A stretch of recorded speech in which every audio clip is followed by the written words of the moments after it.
Yeah, gonna go take a look at a boiler. I am typically the guy who does the dry side for this company. We segregate wet side from dry side. So our boiler technicians usually do the boiler stuff and the pumps and hydronics and radiant lines. And then I do more of the fan coil side of it, you know, the blower, and just really not the wet side of the boiler side. I do more furnaces, air conditioners, ductless mini splits, makeup air, that kind of stuff. But today I'm on call, and so I'm gonna go take a look at a boiler, see if we can't figure out what's going on and see if we can't get them going.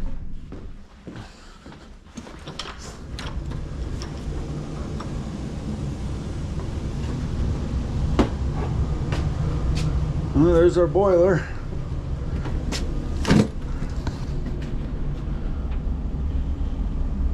Got an E28 code.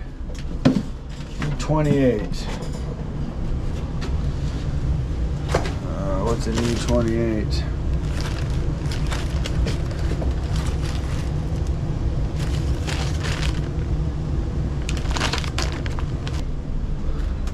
All right, how does this come apart? That was easy.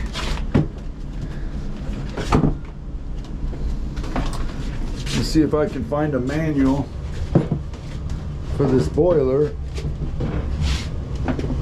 or at least find a fault code.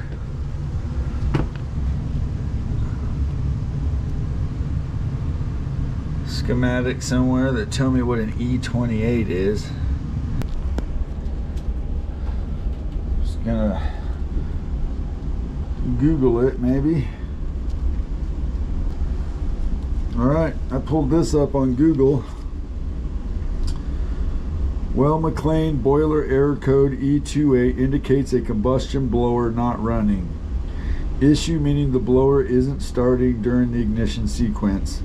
This can be to a problem with the blower itself, the control module, or the wiring. You know, it all makes sense to me. The boiler's combustion blower, which is responsible for drawing air into the burner.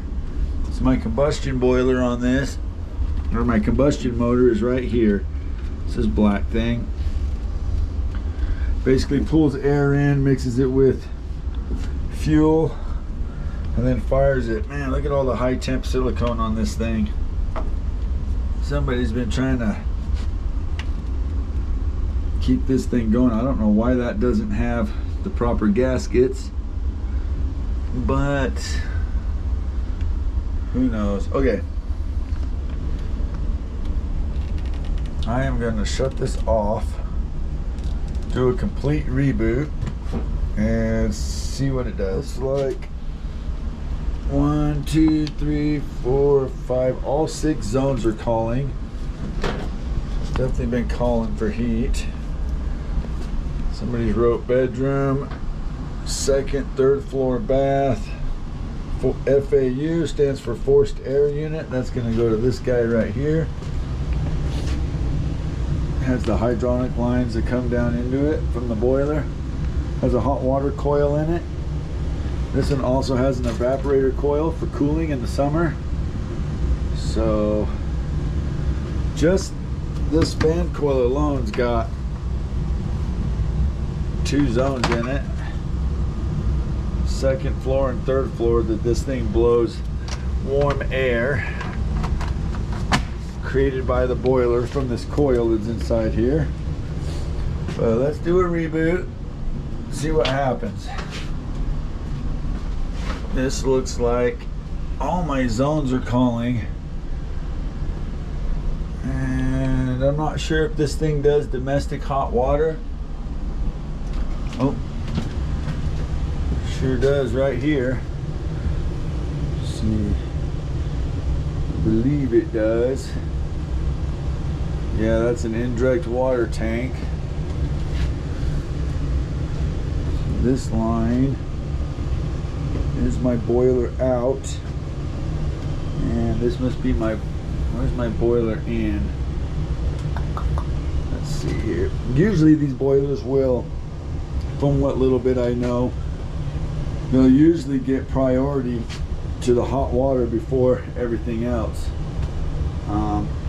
These are all calling, so they're, to me, well, they're calling, but that boiler still might send priority to here. I don't know how that all works yet. Looks like we got a little water leaking out of this water heater. I mean, I've got fluid here. Seems like just water, so that's an issue. Take some pictures of that for the homeowner. Yeah, this tank is got water in it for sure. That's a problem. I think it might be running down. It's got a bunch of crustacean around it. Yeah, that's a problem. Might want to bring someone in here to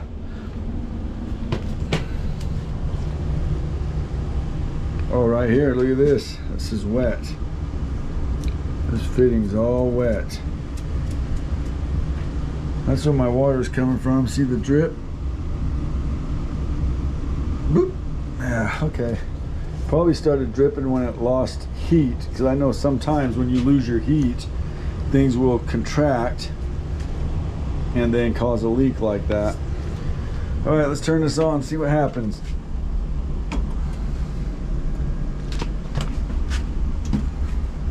E04, that's a different one.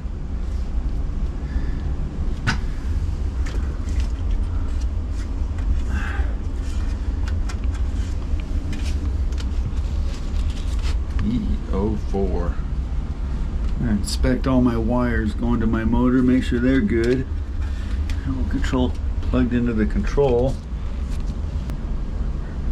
I need a manual. I'm gonna have to pull up a manual online. Let's see, my wiring goes up to there. My control and everything is obviously up in here, so I'm gonna have to get into this. Hold on.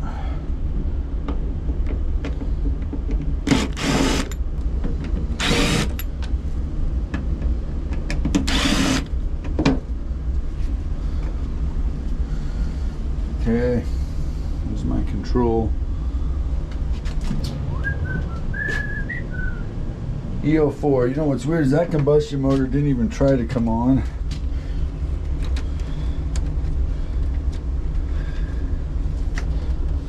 That's my pressure on this system.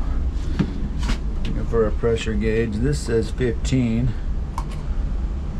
which 15 to 18 should be good. All right, I'm gonna look up an E04.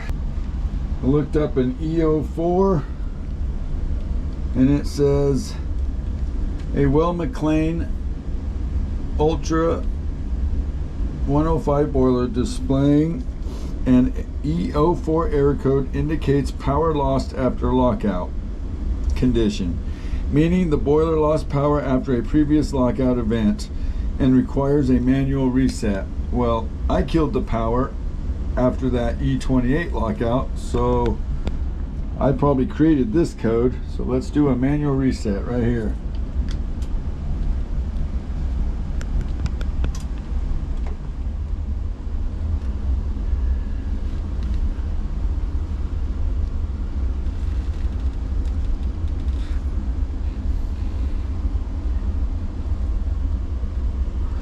Looks like a nut to the heat exchanger, but I don't see any missing. That one's loose. Turn that by hand. That one's loose. Huh, that's pretty interesting stuff. It's got a 560 here. Not sure what that means yet. 560, nothing's out. I'm gonna hold this reset down, see if I can do a longer reset.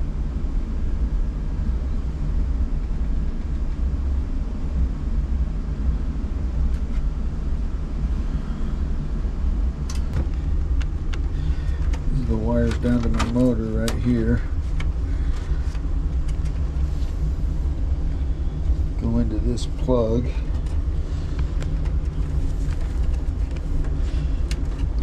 That's plugged in all the way. sure my motor's plugged in right. It's an isolator, rubber isolators, but man, it's pretty wobbly. Okay, let me see if I can get my head back in there and make sure that motor's plugged in all the way.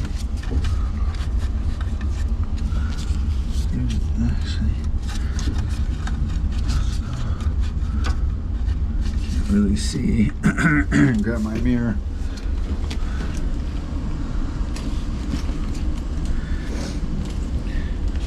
Need a new mirror. Got a crack in this one. I hate that. See if I can see. So that plug looks like it's plugged in.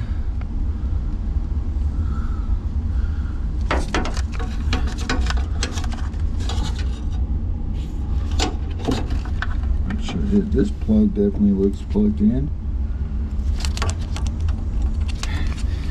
I believe that's all plugged in. Good. So this plug, I got to get this plate off. It's just in the way of getting to all that. So let's get rid of that.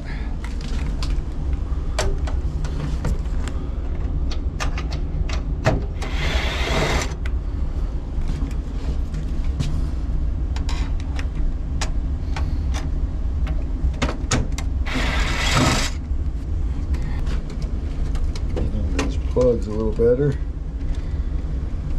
Seems like it's plugged in. All plugged in.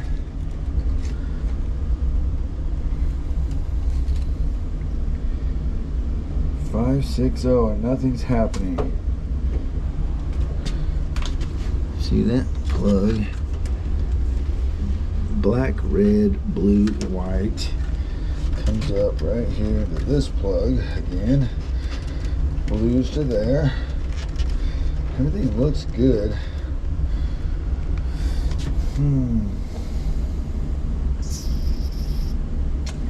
E28 combustion motor not coming on, which it's not. What's it gonna take to get that motor off?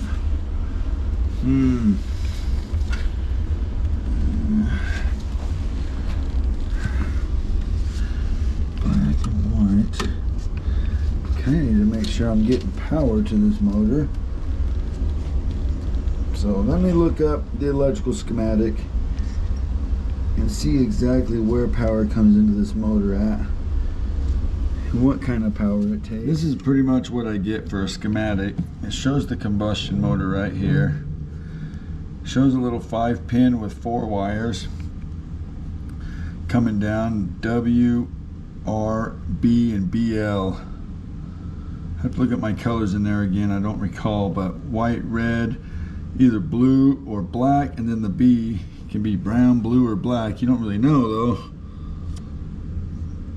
Unless if one of them is a brown, great. If one's a blue and one's a black, then I don't really know which is which because they both start with BL. But it doesn't really show me anything other than it comes over and ties in to this board.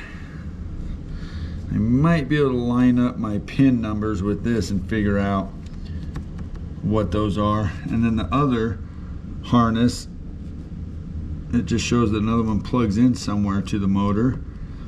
A G goes up to this outlet, a W goes up to that outlet, and then I got 2 other colors. I don't really, maybe that's G. So I should have a green, a black, and a white. Now this plug is, it says right here it's 120 volts. So my black and white coming to this plug that has these wires splicing off to this plug should definitely be 120. So I'll look at that. I'll do another reset and see if I'm getting 120 to the plug that feeds over to this. I mean to the, well, it's still a plug. This pin plug, I'll see if I'm getting 120 to there because I know the wires that feed off to this outlet say that they're 120. So let's start with that, see if we get 110 to that pin plug.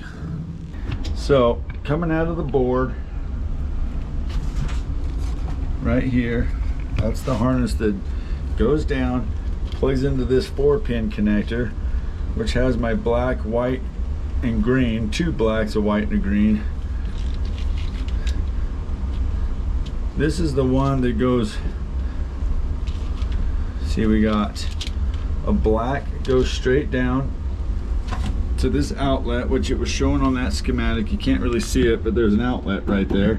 I know that's 120 volt. So I got black, white, and green going to that. The black going to that's coming off of one of my blacks from the board. The white and green goes over to here. Let's see if I can pull this out. It goes over to this plug, which plugs into that combustion motor. It splices and goes, you know, my white splices, goes over to that outlet on the side, and my green splices and goes over. But there's one other black that comes in, so I basically have a 120 power to my motor with a neutral that's shared and a ground that's shared. The other 110 that goes to my plug over there just comes straight from the control board through this plug. It's one of these two blacks, and it goes down, goes down rather, straight to the plug. So shared neutral, shared ground, but individual 120 leg. So let's reset this, turn my meter to volts, alternating current, and see if I'm even getting 120 to this plug. Okay, I'm getting 120 right there. So it's not 110 power that's a problem. Now what I got to figure out, because I know I got 120 coming into my motor on this front plug, being this plug, I now got to figure out what I'm supposed to have on that back plug. If I can find that information and confirm that I'm getting it, then I know my motor's bad. But if I'm not getting power to these that I'm supposed to be getting, then it could be my control that's bad. And it could still be a wire or a bad plug. But now I'm gonna have to tear into this thing and see if I can gain more information on what kind of power is supposed to go to that, and go from there. It says it's an Ultra 80, 105, 155. These are all thousands of BTUs. And down here, I don't know if you can see that, but I have an Ultra 105. So, and it matches the closest to what I actually have in front of me. So, let's take a look at here. It says combustion testing and adjustment, and then I got troubleshooting. So I'm going to start with troubleshooting, page 22.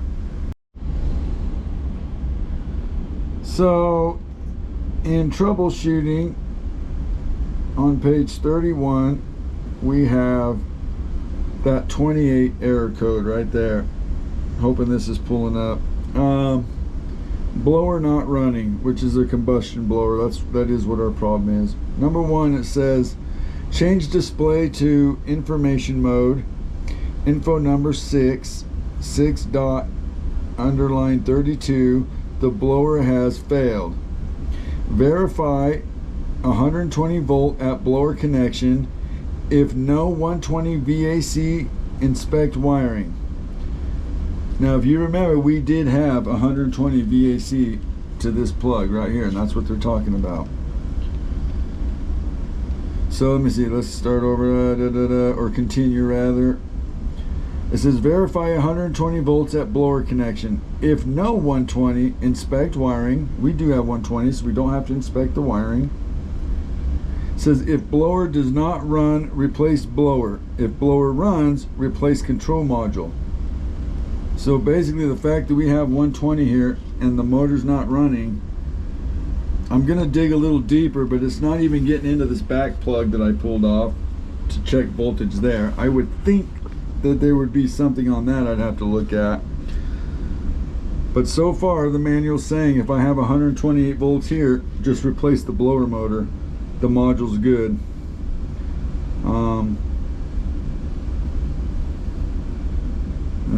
volt present, remove low voltage wiring harness if blower does not run. Oh, wait. If 120 volt is present, remove low volt wiring harness. Okay, I missed that. That's the back one here. It says remove that.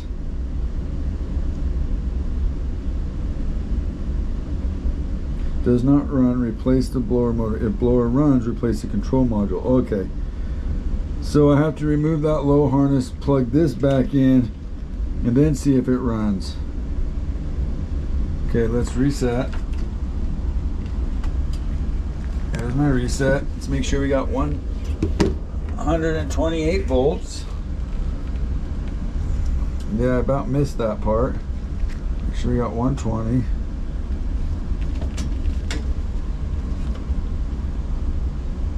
Okay, there's my 120 right there. So let's plug this in and see if it runs.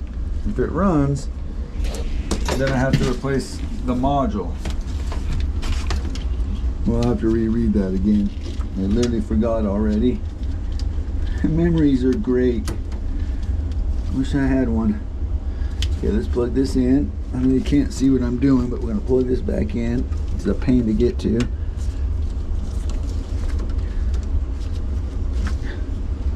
Okay, that's plugged back in. Right there, got it all plugged in. We know we have 120. We're not in our lockout yet, so that should be running. It says, verify 120 at blower. We have that. And then it says, if 120 is present, remove low voltage harness. We've done that.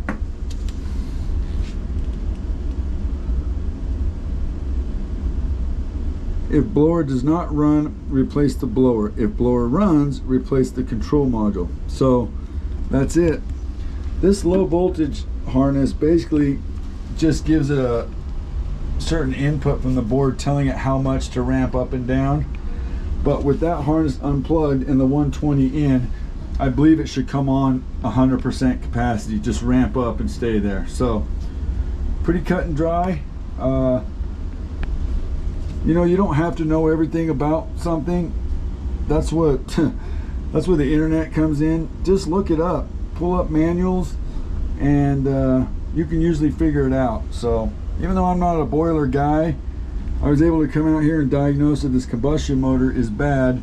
With a little bit of electrical knowledge and help from the internet, it can be done. So all right, well, I took pictures of the high temp silicone. I took pictures of the water dripping in the pan and from that fitting. I'm gonna make a notation about these loose fittings. It looks like our company has been out here before, so I'll address whoever was out here before, pick their brain, take what I've got here today, and also just the condition overall of this boiler. This might be something that we say, hey, do you want to just repair it, or do you want to look at maybe replacing it this summer, since we're coming into spring and summer now. So okay, we're gonna go to the shop and do a little research, and sorry, tight quarters here. Go to the shop, do a little research, see if I can figure out what combustion motor that is. I took a bunch of pictures of the combustion motor, the front, every angle I could get to see how, you know, exactly what it looks like.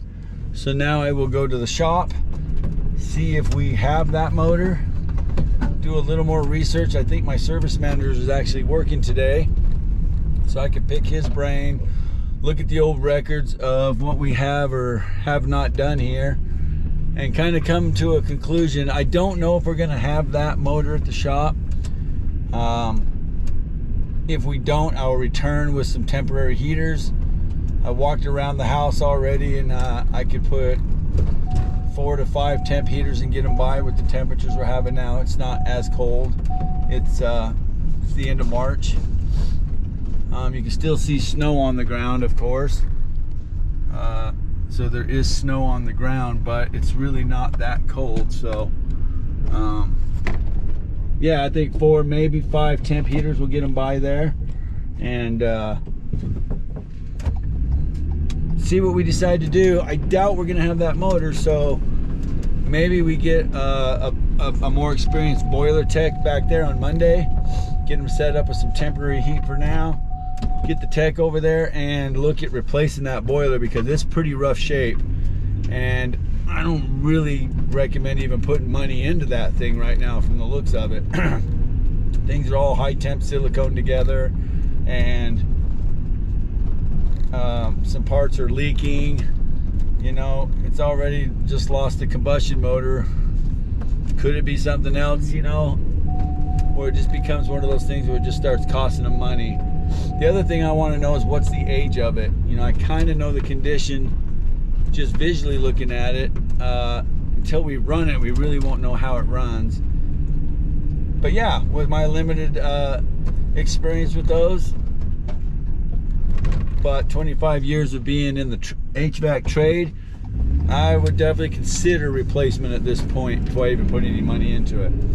But like I said, we'll look at the notes, review what's been done to it, and look at the age of it and go from there. All right, so I went to the shop, and unfortunately the service manager had already left, but I was still able to look up some past history in our electronic database system. And it's the end of March 2025 right now, and we haven't been here since 2021. So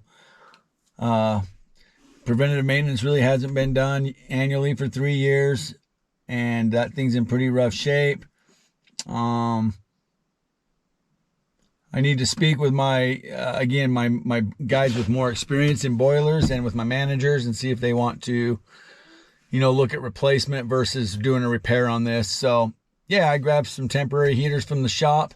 I'll go ahead and get those set up inside to get them by for now, and then like I said, talk to the powers to be in the shop, see what they say. But yeah, you know,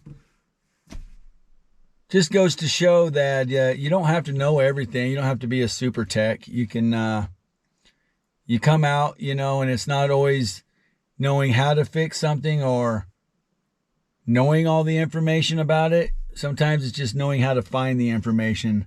And so basically that's what I did today. You know, I actually have a boiler on-call technician I can call to come out and work on this.